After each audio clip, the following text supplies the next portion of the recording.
डंके की चोट पे हे म्हणेल, राज ठाकरे वैचारिक लढण्याची कुवत संपली का रे बाबा? मनोज जरंगे तुझी वैचारिक कुवत संपली का रे बाबा? तुम्ही दोघे बाबा लोक झाले का रे बाबा? त्याच्यामुळे मला ह्यांच्या ज्या काही असंवेदनशील आणि अपप्रवृत्त विचार आहेत, ये अपप्रवृत्त विचार भारतीय संविधान की ताकत को रोक नहीं सकते।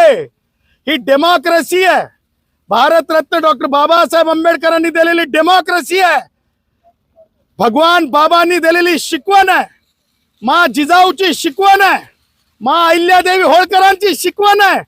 त्यामुळे जी माणसं या विचारानं प्रेरित असतात ती आशांसमोर वाकत नसतात, क्योंकि हम वाळू वाले भी नहीं है और हम टन टोल वाले भी नहीं है।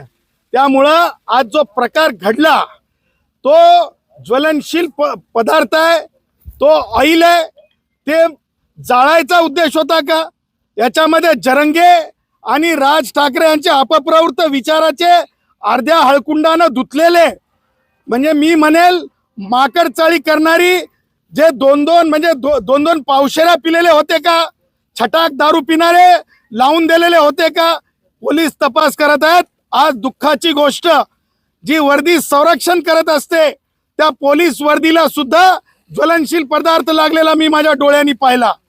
पोलिसांना उतरून ताब्यात घ्यावं लागलं, परंतु मला हे माहिती आहे की भारताच्या संविधानाचं मेकॅनिझम वाकत नसतंय आणि कोणी वाकवू शकत नसतंय। कानून के हाथ लंबे होते हैं और संविधान के हाथ बहुत मजबूत होते हैं। भाई डोळसेंच्या निमित्तानं आज या ठिकाणी जिथं भगवान गौतम बुद्ध एवढ्या मोठ्या म्हणजे याच्यावर पहाडावर जे विराजमान केलेले आहेत, ही उंची, ही वैचारिक उंची भारतीय संविधानामध्ये जोशी समाज जो आहे, जोशी समाजाचे प्रमुख रमेश असतील किंवा मामा असतील, गुंजे परिवार असेल, झुंगे परिवार असेल, हे सगळे लोक हे बहुजन एकतेचं प्रतीक आहेत। त्याच्यामुळे राज ठाकरेचे दुधखुळे विचार किंवा जरंगेचे खुजे विचार, हे दोन्ही विचारांसमोर आम्ही थांबणारे आणि थकणारे नाहीत। तर तुम्हाला सांगतो, छटाक दारूवाल्यांपुरतेच ते मर्यादित आहेत आणि अशा गोष्टी आम्हाला थांबवू शकत नाहीत। विचाराचा प्रचार प्रसार करण्यापासून एवढं मी डंके की चोट पे म्हणेल। मी तुम्हाला सांगतो, याच्या मागे मी तुम्हाला सांगितलं दोन गोष्टी आहेत। हमारे उदय आए थे, आमचे मित्र, प्रिय मित्र उदय सामंत साहेब येऊन गेले होते। ते कोणते मंत्री आहेत माहिती आहे तुम्हाला? उद्योग मंत्री आहेत। जरंगेनी हा उद्योग मांडला का? आणि तो उद्योग जो आहे, हे जे आज जे दोघं चौघं जे म्हणजे छटाक दारू पिऊन आले असतील, तर त्या हे यांनी मिळून केलाय का? कारण जरंगेला उद्योग देणं म्हणजे रेतीचा उपसा होणं। आणि त्यामुळे मला असं वाटतंय की ज्या प्रकारे जरंगे किंवा राज ठाकरे बोलतय, हे सगळे देशातल्या तुकडेपाडीची भाषा बोलतात। तुकडा पाडू दाढीवाले, हे पाकिस्तान नहीं है, ये हिंदुस्तान है, ये भारत है, ये भारत के संविधान पे चलने वाला देश है।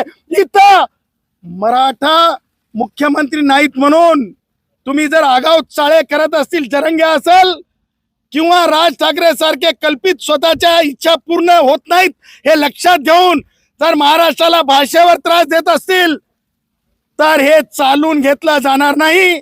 जेव्हा महाराष्ट्रात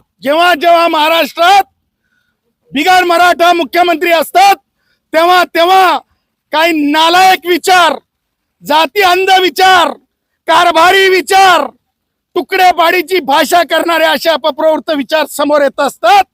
परंतु हे पाणी कम चायत, हे बुटाच्या धुळीसारखे आहेत। आजचा प्रकार राज ठाकरे तुला सांगतो, तुझ्या माणसांनी गाडीवर ज्वलनशील पदार्थ टाकलाय, हे माझ्या पायाच्या बुटाच्या धुळीच्या बरोबरीचे तुझे विचार आहेत। तुला आव्हान करतो, तू सांग, म्हणशील तिथं मी येतो।